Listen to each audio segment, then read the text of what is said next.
Hey everybody, Joe Gilder here from HomeStudioCorner.com, and I want to talk to you today about 3 ways to become a better engineer. Now, there are certainly more than 3 ways to become a good engineer, and this is by no means an all-inclusive list, but it's 3 things that I myself have done over the last 6 months to a year to get better as an engineer, particularly when it comes to mixing. But I've really, if I were to compare mixes I'm doing now to mixes I was doing a year ago, I can hear a lot of improvements. And so I think that could be something that could be beneficial for you too. So let's jump in and take a look. So the very first thing that I think might be the most important is use what you have now.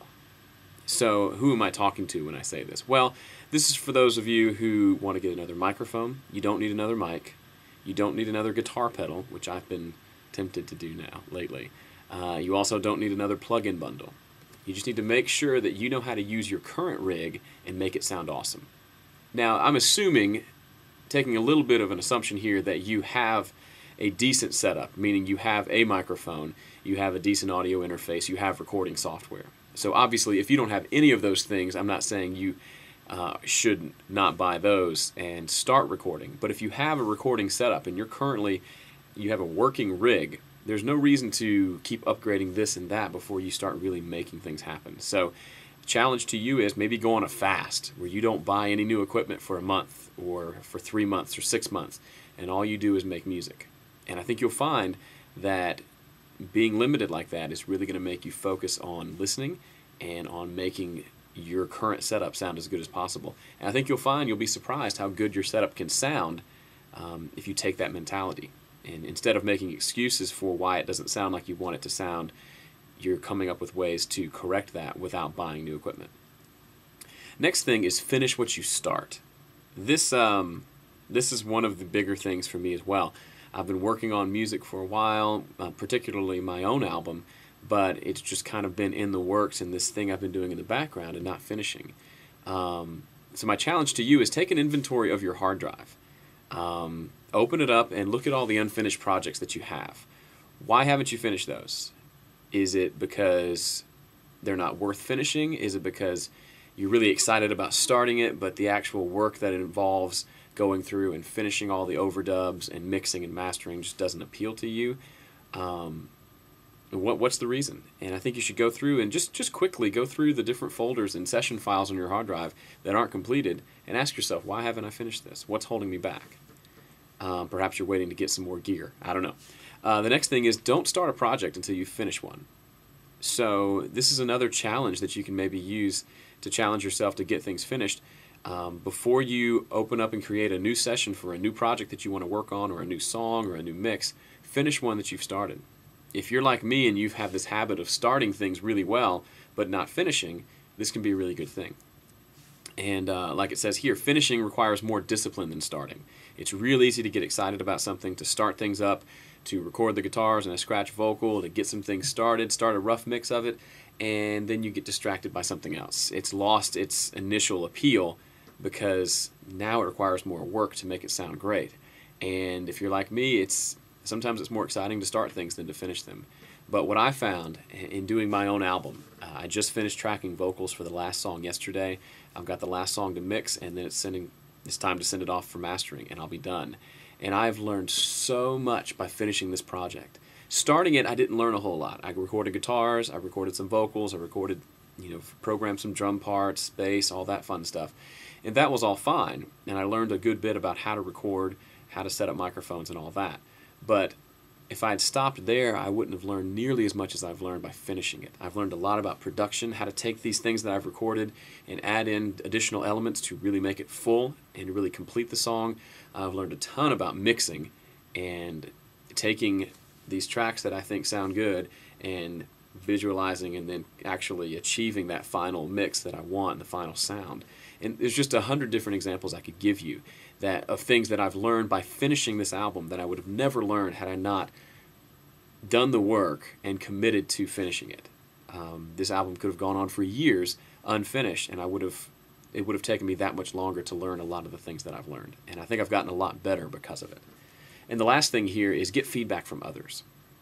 This is maybe uncomfortable for you or may just seem like common sense, but if you think your stuff's good, you really should double check with somebody else and make sure of that.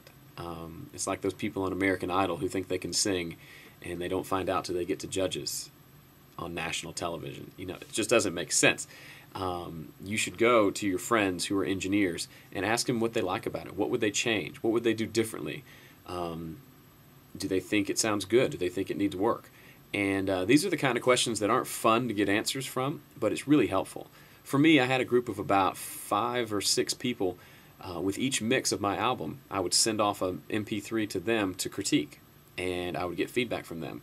And it wasn't always positive.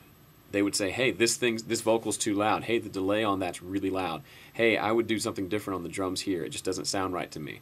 Hey, this part's way too loud. This part's way too soft. This part's too boomy. This part's not loud enough. It's not full enough. All those different things. And while it does hurt a little bit to get that feedback, especially when you just finished a mix session and you think it sounds amazing, getting that outside feedback is priceless, because it takes you back and makes you listen to it with a different set of ears. And then when they point out something, you immediately notice it, and it's something you didn't notice before. And so that outside opinion really helps shake things up and allows you to look at your music a little more objectively. So that's big. And the final thing, get with non-engineers. My wife is a huge part of the process. When I'm mixing an album or working on anything, I'll play it for her and say, what do you think? And then I'll just let her talk. Let her tell me what she likes and doesn't like. She's probably not going to say, you use too much compression on the lead vocal, and I would take out some low mids on the bass. But she'll say things like, I wish the bass was louder, wish I could hear the bass, or the vocals are a little harsh, or it sounds kind of boomy. And those opinions to me are just as valuable as opinions from other engineers, because obviously my music is meant to be listened to by mostly people who aren't engineers, and it just needs to sound good. And that's just a great test that I'll run all the time. So those are the 3 things we talked about. Getting feedback from others, limiting how much new gear that you get or not getting any new gear, and then what was the second one? Finishing what you start, right. So those are 3 tips that probably aren't what you thought I was going to say when it comes to becoming a better engineer, and particularly getting better mixes. But that's the stuff that's been the biggest improvement, made the biggest improvement for me personally. Now, a question for you, do you want to get better mixes? Are your mixes kind of sounding muddy, and no matter what you do, they just don't sound like you want them to sound, and certainly don't sound like a professional mix? Well, that's why I created mixwithus.com. So if you haven't checked it out, I've been talking about it off and on, head over to mixwithus.com and check it out. What you get over there is, if you sign up and become a member, you'll get 10 multi-track audio files. Now that's not 10 files, that's 10 songs, the complete multi-track audio files for each of those songs. And you'll also get video training. I'm going to show you how I mixed each song, how I overcame all the obstacles, the problems I ran into, and just anything and everything.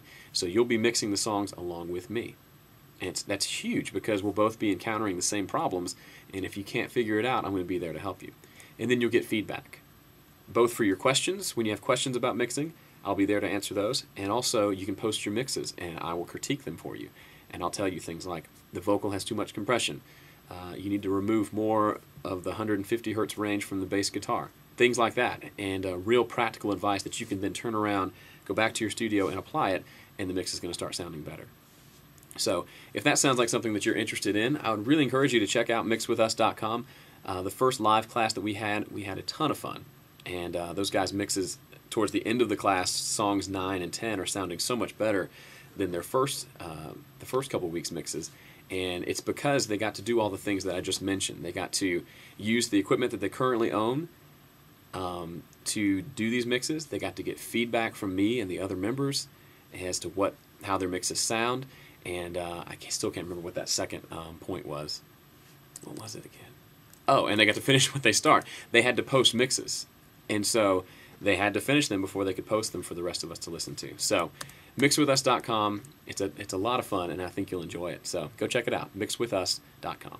Again, I'm Joe Gilder from Home Studio Corner, and we'll see you around the website.